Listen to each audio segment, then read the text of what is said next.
एक फिल्म आई है जिसका नाम है द कश्मीर फाइल्स। किसने किसने देखी है? कुछ लोगों ने देखी है। आप लोग देखे होंगे। द कश्मीर फाइल्स इस मूवी का नाम है। और हम तो कहेंगे ये एक मूवी नहीं, ये एक फिल्म नहीं, ये जो हमारे कश्मीरी पंडितों के साथ जो अत्याचार हुआ था, जो नरसंहार हुआ था, उस सत्य को दिखाया गया है इस फिल्म में। ये कोई काल्पनिक फिल्म नहीं है। जो नरसंहार 1990 के दशक में उन कश्मीर पंडितों के साथ हुआ था, उस मूवी में यही दिखाया गया है। इस व्यासपीठ से हम हाथ जोड़ करके आप सबसे निवेदन करेंगे, आप एक दिन कथा में ना आए हमारे, मुझे स्वीकार है, लेकिन आप अपने पूरे परिवार बच्चों के साथ जा करके सिनेमा घर में इस मूवी को, इस फिल्म को अवश्य देखें। क्यों? क्योंकि ये सत्य है। जो उसमें घटनाएं दिखाई गई है वो सत्य है, वो बिल्कुल हुआ है।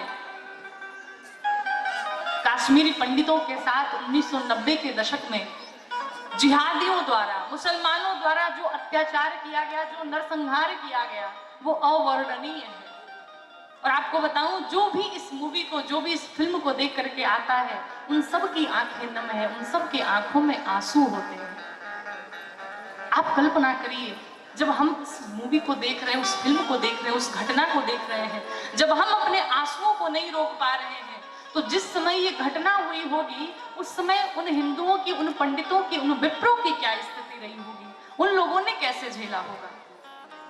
और आपको बताऊं, ये 30 साल पुरानी घटना नहीं उसमें दिखाई गई है, बल्कि ये आने वाले 30 सालों में क्या होने वाला है उसकी चेतावनी भी दी गई है।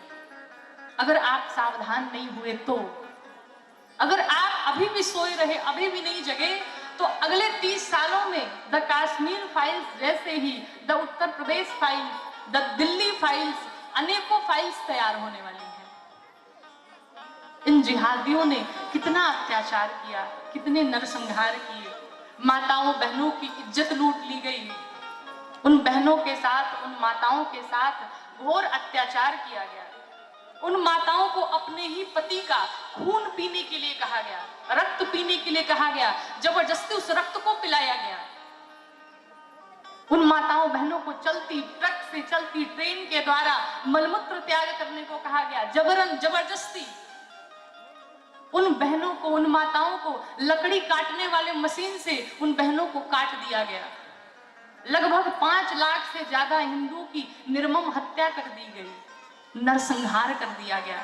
हिंदुओं को लाइन में खड़ा करके काट दिया इन जिहादियों ने, इन मुस्लिमों ने इतना घोर अत्याचार किया, इतनी बर्बरता की उन सबों के साथ में। तो आप सभी से निवेदन है कि आप इस कश्मीर फाइल्स को एक बार अवश्य देखें, और अपने अकेले ना देखें बल्कि पूरे परिवार के साथ देखें। और खास तौर से उन बहनों से निवेदन करना चाहेंगे, उन अपनी छोटी बड़ी बहनों से निवेदन करना चाहेंगे जिन बहनों के सपनों में शाहरुख खान और आमिर खान, सलमान खान जैसे राजकुमार आते हैं, जिनके आइडल सलमान खान और शाहरुख खान हैं, उन बहनों से मैं निवेदन करूंगी कि एक बार इस मूवी को अवश्य देखें। उन बहनों से निवेदन करूंगी जो उन मुस्लिमों के प्रेम के चक्कर में, प्रेम जाल में फंस करके अपने जीवन को बर्बाद करती हैं, अपने माता पिता के संस्कार को समाप्त करती हैं, अपने समाज की लज्जा को समाप्त करती हैं, अपने समाज के संस्कारों को समाप्त करती हैं। उन बहनों से मेरा निवेदन है, इस मूवी को रिलीज नहीं होने दिया जा रहा था। यही आपके बॉलीवुड के लोग इस मूवी को सिनेमा घरों में चलने नहीं दे रहे थे। क्यों?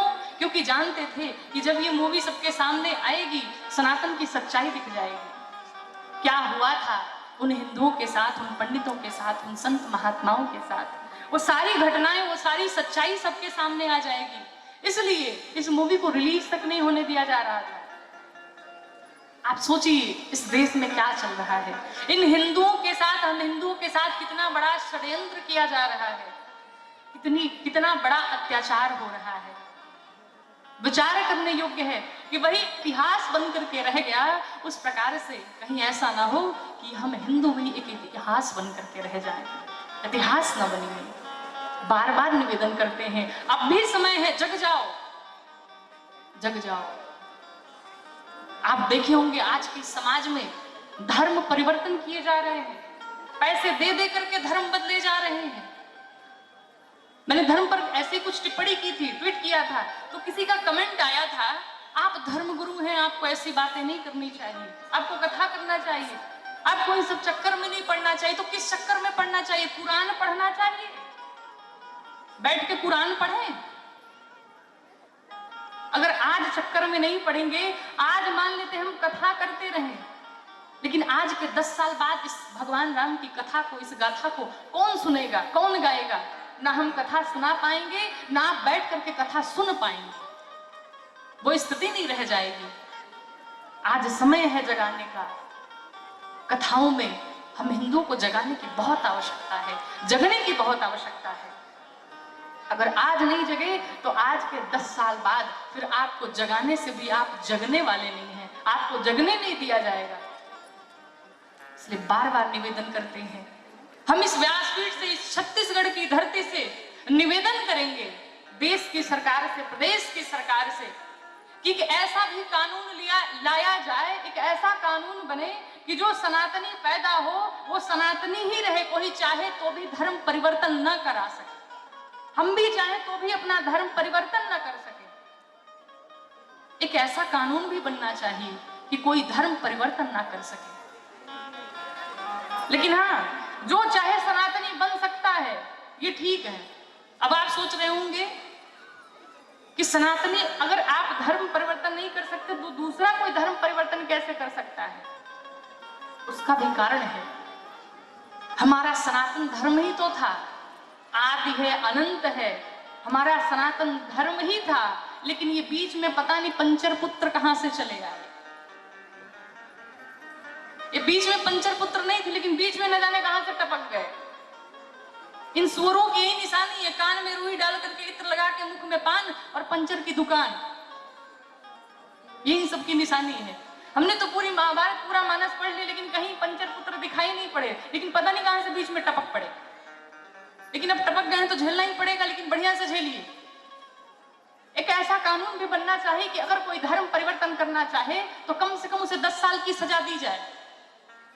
और हम तो कहते हैं 10 साल की सजा भी कम है। जिसने अपना धर्म परिवर्तन कर लिया, उसने अपना एक जन्म नहीं, वो मर गया। एक जन्मों के लिए नहीं, बल्कि 84 लाख योनियों के लिए मर गया, वो समाप्त हो गया।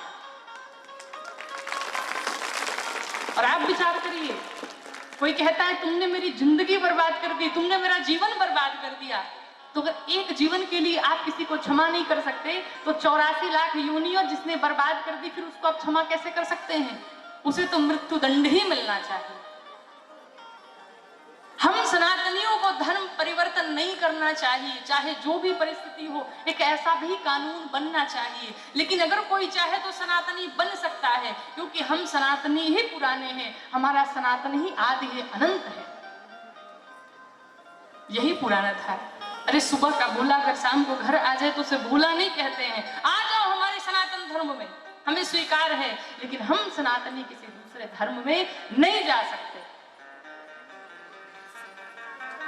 ये प्रण लीजिए, ये वचन लीजिए। आज इस कथा में आप उपस्थित हैं, बैठे हैं, भगवान राम के शरण में बैठे हैं। यहाँ पर आप शपथ लीजिए, ना आप हिंसा करेंगे, ना किसी को हिंसा करने देंगे।